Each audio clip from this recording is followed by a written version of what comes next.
Welcome everyone to the Sacred Hockey Mask. I am Peter, and joining me, as always, is Lady Shasha's. Sorry, I missed. I'm not editing this out. You messed up your Okay. intro. This is on you. If you see my channel and you see me talking with Crystal, you know I mess up my intro all the time. But I usually say I'm Lady Shasha, Mistress of the Snark. And this is a horror movie podcast. We get together, we've watched a horror movie, and we talk about it. It's really quite that simple. We're still working through some old vote winners from before this show was created. And coming up on this episode, we are looking at a film called Blind, which was officially it's listed as 2019 because of film festivals. It was shot before the pandemic, but it didn't really make its way to VOD and stuff till late last year. So this is a film about a blind woman who is stalked by a mass killer, and it made me wish I was blind. I'll start with that. My first note says, and I'm going to read it word for word. Mm-hmm. Well, that was the worst movie I've seen this year. That's the note I actually wrote. And to think they thought this was good enough to be submitted to film festivals. Hold on, how was that the first? Surely that was the last note you wrote. So that had to be the end. No, that was the first note. That was after, I don't know, maybe the first 10 minutes. I was like, oh my god. That is, well, yeah. I mean, you called it. I suppose I can't really argue with it. Because this is the thing. The premise of this movie is totally sound, right? It's just like what was the one with the deaf woman that was not bad? Hush. Yeah, that Hush was a solid movie, right? Similar idea. You've got a blind person, very vulnerable. You've got a serial killer looking dude with a mask who is obsessed with her. Right? Recipe for success. You give that to a good director, they'll go away and they'll make a great movie. I think there was one done either the 60s or 70s. It was called Wait Until Dark. And it was the same premise, blind woman, and except for she was in an apartment instead of a house. I have not heard of that one, but that's interesting. May have to track that one down. But so the basic premise of this, we're starting spoiler free as we always do. Although I don't think many of you should can be concerned. Just stick around, have it spoiled. It's better than watching it. I promise. But the basic premise is that the lead character Faye, she was an actress. She was a movie star who was just kind of had her big break. She was in her big first movie that was getting a lot of press, and there's a little exposition scene at the start where she's I was going to say watching. She's listening to an interview that she did on TV, where she said that she has to wear contacts and glasses, and she's going to get laser eye surgery because she's really sick of it. And it cuts back to her listening to this, and she's like the tears coming down the eye, and it's okay, all right. So obviously it went wrong. She went blind, and that's where we are. So she has a fan base, right? So she is famous, and she's living in a fairly nice house, in Hollywood or somewhere in the surrounding areas, and it's quite pretty. And she's got a will they won't they romance with a mute man, and you're thinking, how does a mute man and a blind woman communicate? Well, he's got an app on his phone. He's got Microsoft Sam. He types something in and it speaks out to her. And that is a shocking amount of the plot of this movie, is the romance between those two. And it sort of quietly builds up the killer guy, and then he sort of starts to make his move a bit later on, and that's the gist of it. I mean, if nothing else, it's 80 minutes. I'll at least say it was short. That's the positive thing I have for it. There's a couple of moments that made me laugh, so I guess that's also kind of a positive in a roundabout way. But that's basically it. I mean, I guess the first thing we talk about, we've kind of already said it was terrible, but I just for the sake of consistency, Shasha, what are your general thoughts on Blind? I feel like if you've ever seen that, there's an Aretha Franklin meme where they ask her about different singers, and she talks about, this person has a great voice, that person has great stage presence, and then they ask about this particular singer, and she says, beautiful gowns. That's how this movie is. Great looking, the lighting beautiful, the setting beautiful, the cinematography, the sound, everything. It's a great, take any still from this, it's a great looking movie, but nothing happens. and what little does happen is it's derivative. We've seen it all before. It's paint by numbers. I can't. Oh, it's just bad. I I'll give you a nice scenery. I don't know if I'm ready to give you nice cinematography. Not that there's not a couple of moments where they're sort of doing the. There's a couple of like suspenseful moments that they're trying to go for, that they're taking something out of it. It's kind of like a Halloween-esque moment, but it's a lot. But they get away with a lot more because the woman's blind, so they can have the Mhm. killer like, walking in front of her or whatever, and that's fine. But honestly, Those aren't even the scenes that are good as far as cinematography. I thought the scenes where she's talking to her support group. I like the camera movement between those characters. It made, I don't know, maybe it was handheld, but it made you feel like you were in the room with them when they were talking. I like that. maybe I was too distracted by the consistent sad music that was really hamming it up, or the terrible acting from everyone Yes. involved, the melodramatic acting. But I wasn't really getting a whole part because what I was feeling from the visuals in this, and even just the writing, it felt like someone, and I don't know if this is true. I've not looked the director up, but Mhm. it felt like a director who just got out of film school and was like, here's all the rules of filmmaking, and I'm going to do all these things. Mhm. This is what you do to make a horror movie. And it Mhm. felt like he was trying his damnedest to pull all these things off. I'm going to scare you right now because there's a sequel to this. Oh, God. There's a sequel from the same director, and the reason why I figured this out, there was a sequel to this, is because when I looked up the movie initially, I noticed that when I clicked on when I looked at the cast list, there was someone credited. Or sorry, when I looked at the movie and you get the suggested movies, like other movies that are you might like or similar, I noticed a movie called Pretty Boy, and I didn't think anything of it. It was like just another one of the director's films. And then at the end of this movie, when I get to the credits, the killer's credited as Pretty Boy, and I went, wait a minute, and I went and checked it out. They shot a sequel that picks up basically right after this one ends. It's like a continuation of the night, Halloween 2 style. I don't know how to feel. A part of me has a morbid curiosity, like. Oh, don't worry, it's apparently coming out soon. Hmm. We might cover that Okay. because now we're into the blind cinematic universe. I mean, we have to keep the journey going, right? Uh, Hmm. so yeah, like everything about how it was, like it had that really cheap look to it visually, where everything's overly lit, like in the daytime scenes, and it feels Hmm. like they're going for that dreamlike aesthetic kind of thing, and it's like I don't know, they're trying really hard. It reminded me a little bit of a Lifetime romance movie, Yeah, but not a Lifetime. romantic thriller. Yeah, one of those romantic thrillers on Lifetime. I think Lifetime's a good example. It feels like a Lifetime movie in places. It really does. And like every time there's a conversation between Faye and her, like there's like another blind woman who's kind of like her friend Hmm. who's from support group, and she like there's a whole scene where they sit down after they've went on a hike together. The mute guy, I think his name's I think it was Caleb. Luke. Was it? What's Oh, his was it name? Luke? Luke. Maybe Luke. Yes, Luke. You're right. It's Luke. Hmm. So they go on a hike with Luke, and he's like there, like to help them up the. Because I mean, going hiking with two blind people on their own is probably a Hmm. little bit dangerous, right? uh, and he goes with them, and it's clear that he's got a thing for her.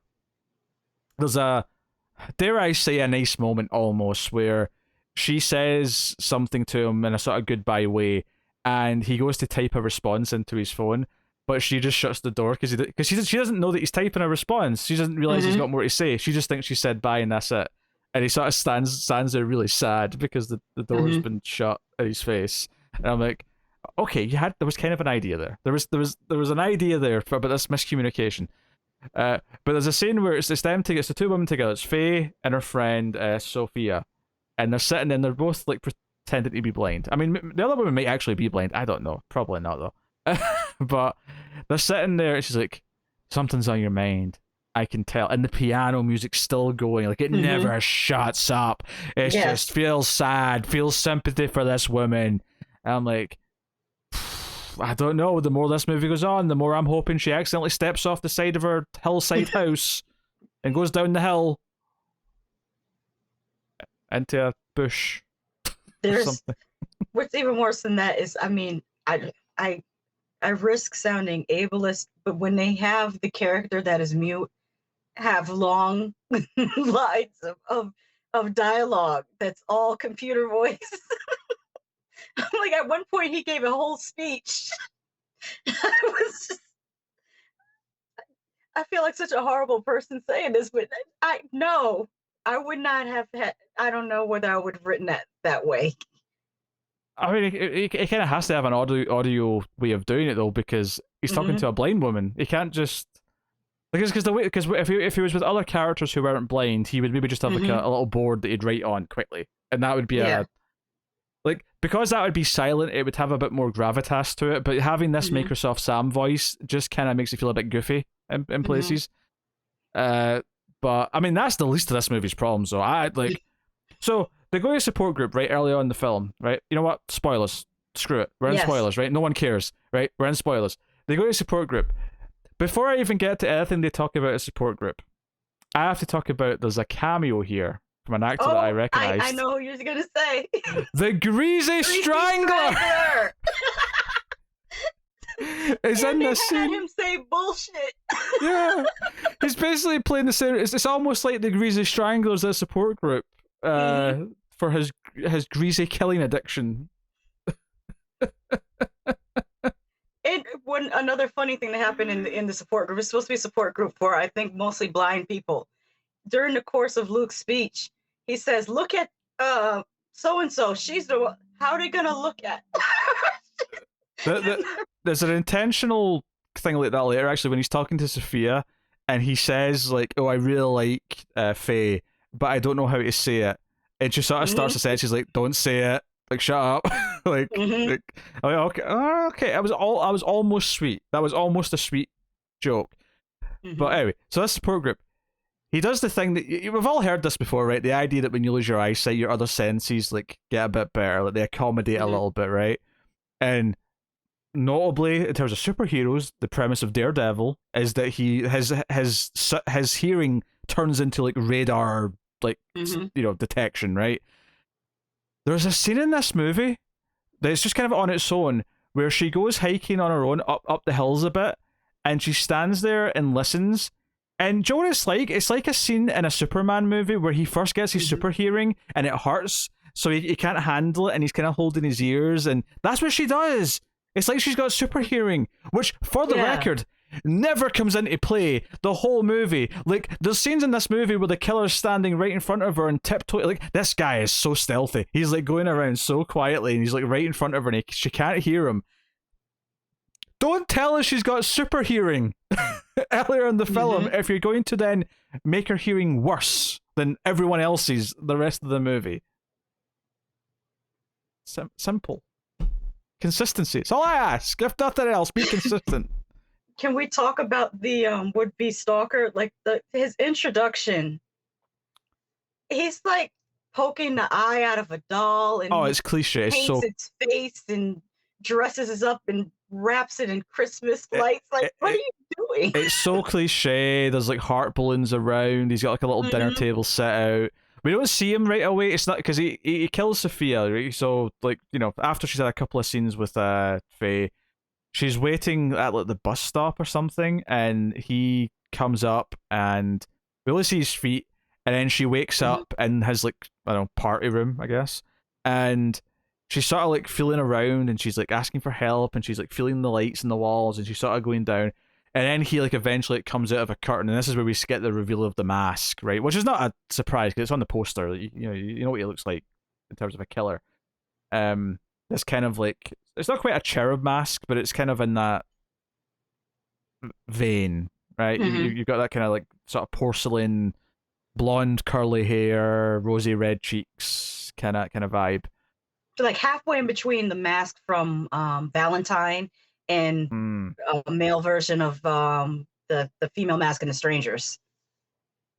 Okay, yeah, yeah, but made of porcelain. Hmm. Yeah. Well, at least it looked like it was. Maybe it wasn't. Maybe it just was shiny, so it Hmm. didn't look like plastic. But maybe it was. But he comes out and he kills her, and it's a simple enough death. There's nothing particularly exciting about it. But this is when it starts to like do more cliched things where it shows you him like fantasizing about dancing with Faye, and he's actually I think he's like dancing like a mannequin or something like that. But there's like a whole extended like 3 minute sequence of him just dancing with her, and he's like fantasizing it. Obviously they've shot it where she's actually there and they're dancing all romantic. And he still got his mask on, but this is all just to show he's obsessed with her, right? He's obsessed and he's in love with her, and he's a sicko and all these things. And that's going on. Meanwhile, I guess like on the other side of things, there's like a like Luke comes over to try and flirt with Faye, but she gets kind of standoffish when like he goes to hold her hand, so she pulls away. It's kind of awkward, and he leaves.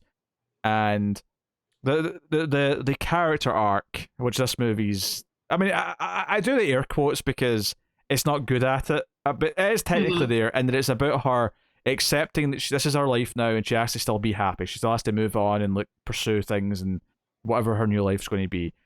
But she sort of shoos him away at that point. She wakes up after falling asleep, and she's left a pizza in the oven, so it's all burned, and the fire alarm is going off, or the smoke alarm rather.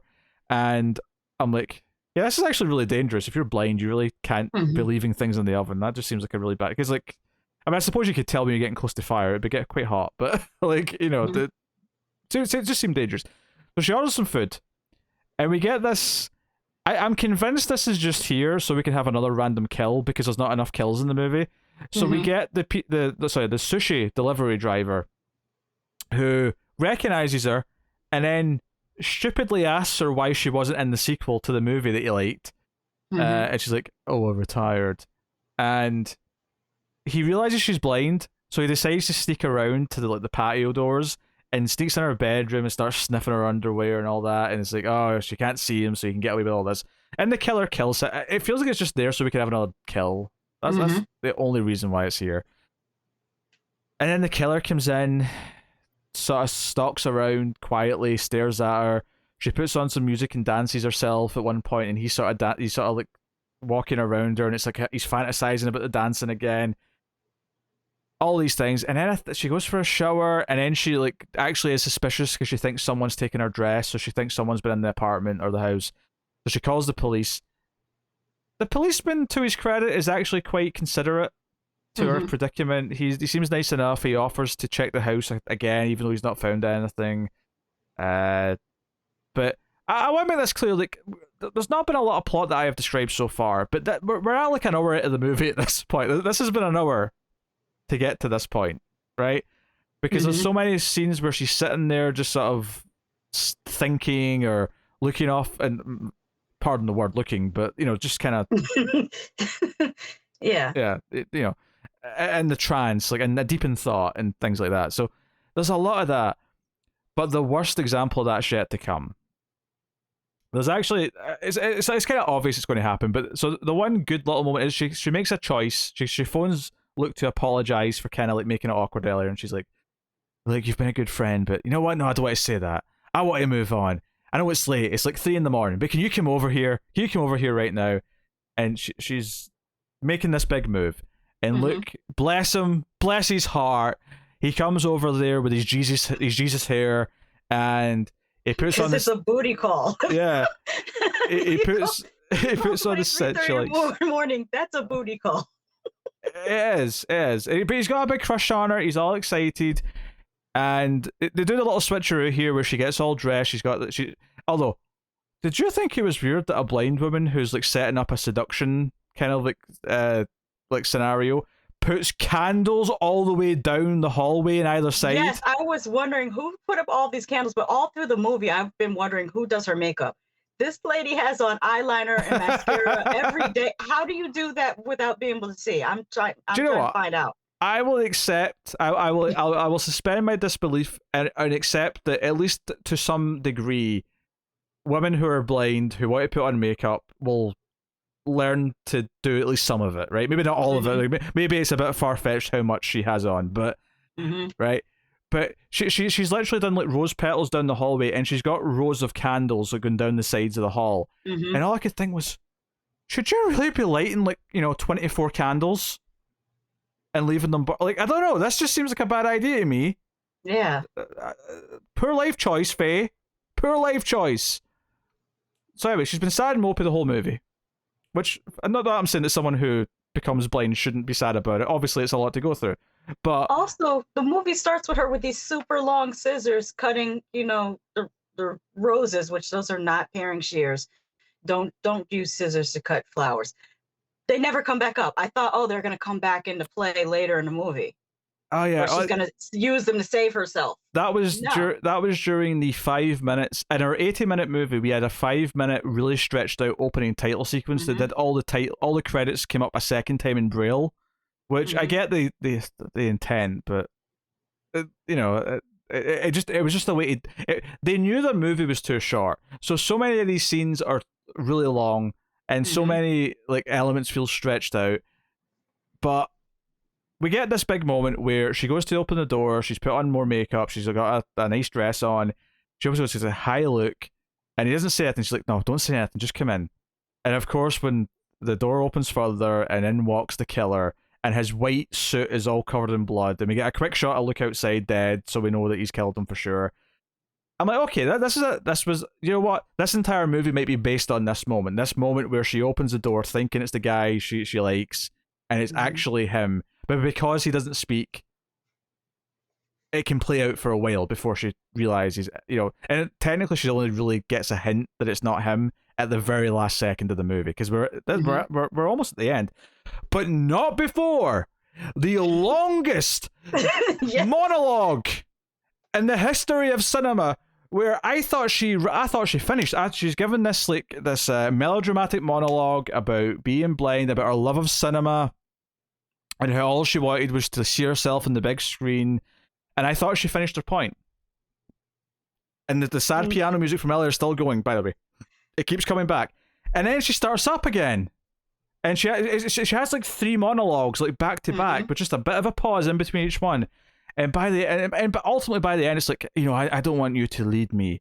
I want you to go forward in my life by my side. Like, it's like, oh my god, like, just, he's sitting there, and she takes his hand, she leads him into the bedroom, she strips down and lies in the bed, butt ass naked, um, and like sort of like just says, "Don't hurt me." And this is when our killer finally takes off his mask, and he's kind of got like a big round face. He's got like a glass eye or something. It's like a crystal or something that he's got instead of an eye, and Mhm. he's got like a big goofy smile, and he holds out a rose, and some blood drips from the rose onto her cheek, and she sort of turns and sort of goes, and then it cuts to credits. That's the entire movie. It took us 80 goddamn minutes of Mhm. melodramatic monologuing, sad face, this woman pretending to be blind and going around and just everything. Like, this movie had the plot for about 30 minutes, right? This was a Mhm. 30-minute short stretched out to 80 minutes. Mhm. And so the fact that there's a sequel, and the only thing I know about the sequel is that it's set in the same night, and Pretty Boy, which is our killer, takes Faye to like a party. Like, I know that's the premise of Oh the sequel. gosh. It's probably the party that's in his head that's in his little lair. And I don't think that's enough for a whole movie. No, I don't think it is, because I think it mentioned victims. So I feel Oh, like it's okay. a real party just so that he can kill some people. That's my Mm. that. I mean, maybe I'm wrong. Maybe he goes to his private party first, and then he takes her to somewhere with people for I don't know, but like, I mean, the only hook this movie really has is the realization from her that there's actually like this like insane stalker slash murderer after her, and you don't really get it. You don't get her. There's no like time to spend with her actually knowing that and acting Mhm. appropriately. It's just a at the last second in the Yeah, movie. and going back to the scene where her other senses are supposed to be heightened, Oh why did yeah. she not notice his smell? They even make it a point for her to mention Luke's cologne. Yes, he because he So why specifically would she think that was Luke if she didn't if he smelled different? she specifically puts on he specifically puts on like the scent she likes, so then she Mhm. notices that earlier. I mean, maybe if they showed us like the hand of the killer like putting that on, because Yeah. he had it on him, maybe he'd spray himself with it. Um, does she not notice that the guy's hands at least like twice as fat as the other, Mm-hmm. as Luke's hand. There's a lot of things here that she should be noticing and doesn't. Like, we're told at the start of the movie that her other senses are better. We even get a scene where she's like young Clark Kent trying to control his super hearing because it's too painful and noisy. And then for the rest of the movie, she doesn't hear a thing. Mm-hmm. She doesn't notice anything through any other senses until eventually a drop of blood hits her face, and that's the only thing. And that's the end of the movie. It cuts right then. And for 80 minutes, it felt like 2 hours. Like my mind kept on going to that SpongeBob thing where it says 2 hours later. That's what it felt. I was fighting not to play. At one point, I was scrolling Instagram on my phone, and I pride myself on being a person who does not play on their phone when they watch Oh movies. sure. I typically try to have all my attention on a movie, but this was a struggle. But luckily, I watched it on Tubi, so there was commercials, so I was able to play on the phone mostly during the commercials. That But was your break still, time. Yeah, no, I get it. I get it. This like I've maybe glossed over some things. Like, like every time I mentioned there was a conversation between two characters. Trust me, it went on longer than I made it sound. Like, mm-hmm. I think I skipped over the scene where Luke. I mean, no, I mentioned the one joke from it, but there's the scene where Luke's getting advice from Sophia, and there's a whole thing where he's like, I don't know how to say it to her, right? And there's a little joke there, but then she's like, Mm-hmm. well, she's a woman, she likes to be listened to, and to laugh and things like that. And I'm like, a man wrote that. That was Yeah, so yeah. vague. That was so Mm-hmm. vague. There is no way a woman wrote those lines of dialogue. And then there's a whole thing where she's feeling his face so she can say, nah, you feel pretty handsome. I think you're Mm-hmm. handsome. And Sophia's got a husband, by the way, who we see in like two scenes. He's barely around. Mm-hmm. Uh, there's like one joke scene where he's lying in bed next to her, and then there's like another scene where he's at the support group and he has like a one liner, and that's Was it. that her husband when she said, I can't go with you guys, I have something to do with him, and he was like, we don't have shit. Was Yeah, that, that was him. Yeah, that was funny. yeah. All I could think is like, what's the Greasy Strangler doing for the rest of the movie? What's he up to? Yeah. I mean, don't get me wrong. Like, that movie might be the most disgusting movie I've ever seen. Oh yeah. I felt filthy. I had to go for 2 showers like at the end of that movie just to feel clean. But I enjoyed it so much. Oh no, I And it can't. was so ridiculous. Like, you can't deny that movie is full of ideas and full of energy and like commits Mhm. to what it's doing. Uh, this. Go watch that instead of this if y'all. I mean, it's obviously not for the same audience. Like it's a very specific audience for the Greasy Strangler. Like if you liked oh god, what was that movie where it was a killer in a bowling alley, but it was really extreme. Oh, why can't I remember the name of I don't know that? if I've seen this one. But it had a similar feel to Greasy Strangler. I need to review that. But Sure. Yeah. trying to think of another way to tell you if you like the Greasy Strangler. What's Also, a movie? I've just noticed in the credits that the sushi delivery guy, Mhm. he's credited as Sushi Boy. Not even delivery guy, sushi boy. Is like, is Sushi Boy like the crappy sidekick of Pretty Boy, the killer? Like, Mm, are they going for like a naming theme here? Why not name mm, everyone something boy or something girl if we're going to stick to mhm. that? Like, why not? Why? Why isn't the main character just Blind Girl? If we're going to Mhm. stick to that naming convention, oh man, that's just. And by Yeah, the way, I owe Hush an apology because I gave Hush a negative review. I didn't care for it. I thought it was kind of boring. But this makes Hush look like a masterpiece. Like this is real. This wow. I liked Hush. I think Hush might be Mike Flanagan's best movie because I think it's the only one that doesn't shit the bed at the ending. Because I think all of his movies have weak endings. Hmm. Uh, That was and him that did Oculus, right? yes, Yeah, yeah. weak That one ending. started out good, and then I like the short. If you saw the original short I film of didn't. Oculus, No, I didn't. oh, that one was a lot better than the movie. Yeah, Doctor Sleep. surprisingly solid for a lot of the movie, but weak ending when it just tried to be Shining 2. When it was just doing its own weird, like, there's like psychic vampires. Like, it was like, oh, this is a lot of fun. And then it was like, oh, but now we have to do a bunch of Shining related references and Yeah, stuff. there was no reason for them to go back to the Overlook. And from what I hear, that wasn't in the book, in the Doctor Sleep book at all. That was just tacked on for the Oh, movie I don't ending. But I'm know. not. Yeah, I Don't couldn't quote me tell on you. that. I'm not 100% sure. I heard it on Twitter, and you know what Even you say when you hear things on Twitter. There's even a Haunting 50% chance it could be true or not. even Haunting a Hill House, the last episode of that was like, it didn't ruin the show, but it was like someone turned on the light and started vacuuming. Like like all the creepiness went away and it got a bit too sentimental. And I think we've brought up before as well. Gerald's game. Yeah. That again, I think the ending is just it goes too sentimental and like for some reason he doesn't know how to end a horror movie. Everything has to be too happy at the end. I'm like, no, it's a horror movie. Like some bait. And can you tell that I'm trying to talk about other things because Blind is because this movie, there's nothing.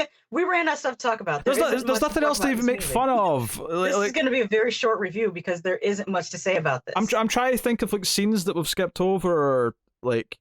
I don't think we skipped over anything because each scene was so extended. Oh, we mentioned the cop. We didn't mention that the cop died because he did go like looking around the neighborhood afterwards, and he found.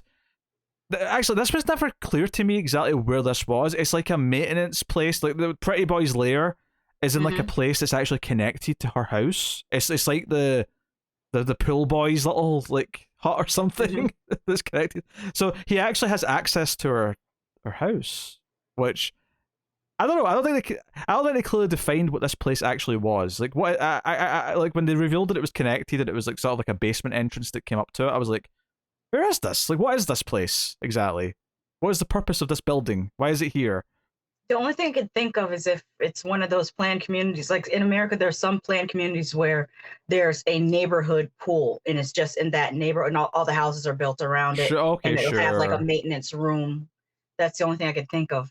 But her house seemed too large to be in one of those neighborhoods. That house seemed large enough to have its own pool. Yeah, this felt like a very rich area. It didn't feel like a communal pool type of neighborhood. But I mean, it's what it is. I mean, the fact that there's a second movie like already shot and coming out soon. Like apparently it's coming out like maybe even by the end of this month. I am fascinated, but. I think the sad part is that it's not. It's like it's really bad, right? It's not the hardest movie. Like there's definitely worse movies that I've had a tougher time getting through than this, but it's also not funny enough to actually be like a Birdemic or be like a movie like that where it's hilarious because of how bad it is. But there's all these little weird things because those movies tend to have this thing where there's so many like bad lines of dialogue or so many weird ideas that they keep throwing at you that it's like a roller coaster.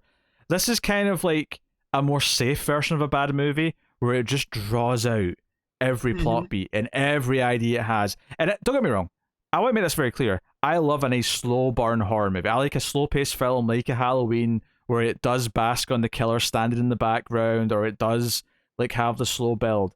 The problem is that the actual human story that's going on throughout this movie, because you have bad actors, because you have an overly melodramatic script that's just full of cliches and just like the general quality of the filmmaking, it's not engaging, it's dull, it's tedious, and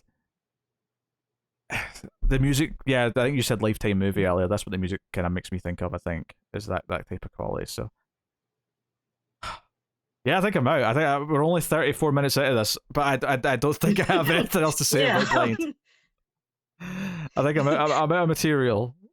Yes, I'm tapping out too. Like I said before that I am so glad that this was available on Tubi because I would be so upset if I paid for it, and I hope the sequel is also available on Tubi or on Amazon Prime because I'm not paying for that. Well, I mean, if the people want the review, if they demand it, they better send me some money, so you have to pay me to watch it. Pretty Boy, possibly coming soon. But yeah, I mean, how do we keep this train going? Do you do a movie where someone doesn't have the sense of smell? Like, Is that any different from a regular horror movie? Other than, oh, they didn't know there was a pile of dead bodies outside their house that were Mm-hmm. stacking up because they couldn't smell it because they can't smell anything. I mean, the actual seeing and hearing the killer still. Those are the two most vital ones. Let's be honest. When it Mm-hmm. comes to surviving a horror movie, hearing and seeing are they're kind of the. It actually would have made more sense for them to do a prequel than a sequel to find out who is Pretty Boy, what made him like this, what happened to him. I So mean, that slasher stuff where it harkens back to some childhood memory. The little girl laughs at him, says he's ugly. I don't know. I don't know. I don't think I want to see this director tackle the emotional backstory of the killer. I think that's and to be fair, it also makes sense to do a sequel because this movie doesn't have a goddamn ending. No, it The just story stops. the story's barely Thankfully. started. It's so frustrating. Anywho, I guess this is a shorter one. We'll just have to live with it. Sorry, guys. Um, on the bright side, there'll be no mid-ad roll on YouTube. I mean, that's something. I only put the mid-ad roll in it for like around 45 minutes or more, so, you know, take that as a victory. Shasha, what would you like to score I'm gonna Blind? say 2 stars. Let me give it a 2. 2 out of 10, okay. Mm-hmm. Um, And one of those points is just for having a greasy strangler there. You get 1 point for having a greasy strangler, and you get another point for it not being awful to look at. Because thank goodness, usually a movie like this would either put some type of sepia overlay to try to make it creepy, or that blue-green overlay. And thank you for not doing that. I do think it's a little overly dreamlike and bright for a lot of the movie, but there's definitely worse looking films, like cheap films. There Mm-hmm. absolutely is. I'm kind of in the same ballpark. You know what? I'm even going to go a little bit higher. I'm going to go 3 out of 10, right? Mm-hmm. And admittedly, the argument between a 2 and a 3 out of 10 is like really splitting hairs. And the reason why I'm going to do that is because at least the core concept could make a good horror movie, right? You've got a Mm-hmm. blind person who doesn't know they're being stalked by a serial killer. That is a good concept. I'll give it a point for that. And I'll also give it a point for being not as painful to actually sit through as some other films. Like, I like this. This is definitely better. Again, very contextual here, but it is better than say something like what have I given like a 1 out of 10 to, like The Darkness or Mm-hmm. Oh my gosh, The Darkness. Was that the one with Kevin Bacon and the little yes, boy in the cave? yes, Oh, that was yes. terrible. Or other films, like so there's that. I have to keep in mind like what I'm rating against here, and I Mm-hmm. think I'm going to go with the 3 out of 10. But make no mistake, this is like straight to streaming trash, and you will get nothing really much out of this. It's not even funny enough, even though I mean I was laughing like once that piano music was playing constantly for like 5 minutes, I started laughing hysterically because I Mm-hmm. was just like it was absurd that it was still playing. Um, it does stop for periods though because there's some creepy music to play during the tense moments, but yeah, yeah, 3 out of 10. Okay, there you Mm-hmm. go. That's it. That's Blind. They say love is blind, Mm-hmm. but blind is not love. That sounded smarter in my head. Let's move on quickly. I will take this time to thank our Patreon producers for the month. So thank you to Tyler Hess, Cindy Palacios, David Short, Board Now, Al Treisman, Christopher Moy, David Brown, and Stanley. They're all $20 or more at patreon.com/MailFuzzTV. You can, of course, support us on Patreon at that address for as little as $1 per month, and you can get access to bonus episodes once per month, just for $1. At the $5 tier, you get early access to the show by a day, and you get to vote once per month, and you get a choice of a bunch of movies, and the winner of that vote each month becomes an episode, and the runner-up of that vote becomes the bonus episode. So you can have a little bit of a say in some of the new VOD movies and stuff that are there. And it's a rolling vote. I never explained this too much on the show, but the way it works is that the stuff that lose still stay on the vote for next month. Only the lowest scoring movie of the entire list gets eliminated each month, and that way there's always like a nice selection of things to vote for. So, but yes, so you can go be a patron. You can also, of course, support us for absolutely free by simply hitting the like button, subscribing, dinging the bell for notifications, or commenting. If you're unfortunate enough to have seen Blind, you can give us your thoughts and feelings on the film in the comments. It is on Tubi for free, or if you're in the UK, it's on Amazon Prime, so you have a couple of choices if you want to try and check it out. And if you're elsewhere, it might be available somewhere. I have no doubt that any of these services got it for pretty cheap, is my assumption. But so do all that. Get us on Twitter. All the Mailed Fuzz movies Twitter related stuff is at Streams Midnight. That covers this show, Streams After Midnight, and the Atomic Cinema Experiment. All the content is on Mailed Fuzz movies, and of course check out Mailed Fuzz TV for the TV reviews as well. Shasha, feel free to pimp your channel. I actually am going to pimp somebody else's channel because I'm going to be on it this week. We have a new episode of Coast to Coast Horror. It's going to be on Wordsmith Crystal Connor's channel. And in this episode, we went to this kind of the spiritual capital, or I should say spiritualist capital of the United States, called Casadega. And we actually filmed at a haunted hotel. So check us out there. That is cool. That's cool. You giving out some free advertising. Very neat. So that's cool. So that has been Sacred Hockey Mask. We've actually scraped to just over 40 minutes somehow. I don't know how we did that, but it's definitely time to wrap up. So thank you very much for joining us. We always appreciate it. Keep watching scary movies, and if you see someone wearing the Sacred Mask, repeat to yourself, "But hockey season ended months ago."